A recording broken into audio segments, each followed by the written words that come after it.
আসসালামু আলাইকুম প্রিয় বন্ধুগণ। আপনারা নিশ্চয়ই জানেন যে মধ্যপ্রাচ্যে বর্তমানে অগ্নিগর্ভ পরিস্থিতি বিরাজ করছে। সেখানে এপিক ফিউরিয়র ও ইরানের পাল্টা আঘাতের প্রভাবে প্রভাবিত হচ্ছে।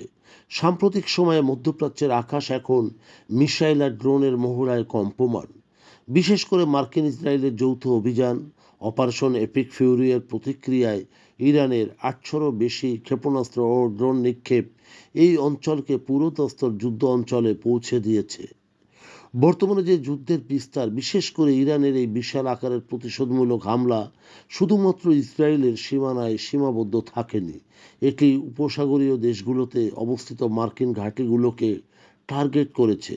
আবুধাবি, দুবাই বা দোহাতে সাধারণত স্থিতিশীল হিসেবে পরিচিত জায়গা, সেখানকার শহরগুলোতেও উপর্যুপুরি বিস্ফোরণ ও ইন্টারসেপশনের খবর পাওয়া যাচ্ছে, যা প্রমাণ করে গোটা পারস্য উপসাগর জুড়ে সংঘাতের পরিধি বিস্তৃত।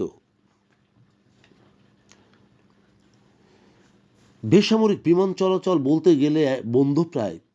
ক্ষেপণাস্ত্রের ঘনঘটার কারণে মধ্যপ্রাচ্যের আকাশপথ কার্যত বন্ধ বা বিঘ্নিত, যা বিশ্ব অর্থনীতি ও পরিবহনে বড় ধরনের নেতিবাচক প্রভাব ফেলছে। আঞ্চলিক প্রতিক্রিয়া ও কূটনৈতিক সংকটে গোটা গালফ, মূলত উপসাগরীয় দেশগুলোতে এই সংকটে অত্যন্ত স্পর্শকাতর। হামলার নিন্দায় উপসাগরীয় সরকারগুলো সরব। তারা এই হামলাকে আগ্রাসন হিসেবে অভিহিত করেছে। তাদের উদ্বেগ মূলত দুটি কারণে। প্রথমত, নিজ ভূমিতে বিদেশি সামরিক উপস্থিতির কারণে তারা লক্ষ্যবস্তুতে পরিণত হচ্ছে। দ্বিতীয়ত, এই সংঘাত তাদের দীর্ঘকালীন অর্থনৈতিক স্থিতিশীলতাকে হুমকির মুখে ফেলেছে। ইরান বিষয়টিকে নিছক শাস্তি হিসেবে দেখছে এবং তাদের সার্বভৌমত্ব রক্ষায় আরও কঠিনতর হওয়ার হুঁশিয়ারি দিচ্ছে। বিশেষ করে তাদের কঠোর মনোভাবে তাদের আক্রমণাত্মক পরিধি ব্যাপকভাবে বাড়ছে। প্রতিরক্ষা ব্যবস্থার সক্ষমতা যেখানে চ্যালেঞ্জ, সেখানে একই সাথে ৮০০রও বেশি ড্রোন মিসাইল মোকাবেলা করার যে কোনো দেশের পক্ষে একটি বড় ধরনের পরীক্ষা।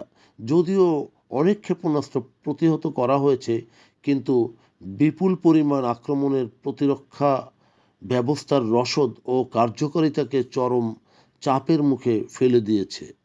এই পরিস্থিতি ইঙ্গিত দেয় যে মধ্যপ্রাচ্য এখন আর ছায়াযুদ্ধ বা প্রক্সি ওয়ারের সীমাবদ্ধ নেই। রাষ্ট্রগুলোর মধ্যে এখন একে অপরকে আক্রমণ করার প্রবণতা দেখা দেবে, যা এই অঞ্চলকে স্থায়ী যুদ্ধ অঞ্চলে নিয়ে গেছে, যা প্রশমন করা অত্যন্ত জটিল হবে। প্রিয় বন্ধুগণ, যদি আমাদের এই তথ্য গল্প আপনার ভালো লাগে তাহলে লাইক এবং শেয়ার দিন, এবং আজ আমাদের সঙ্গে থাকার জন্য ধন্যবাদ। আমাদের ফলো দিন এবং সাবস্ক্রাইব করুন।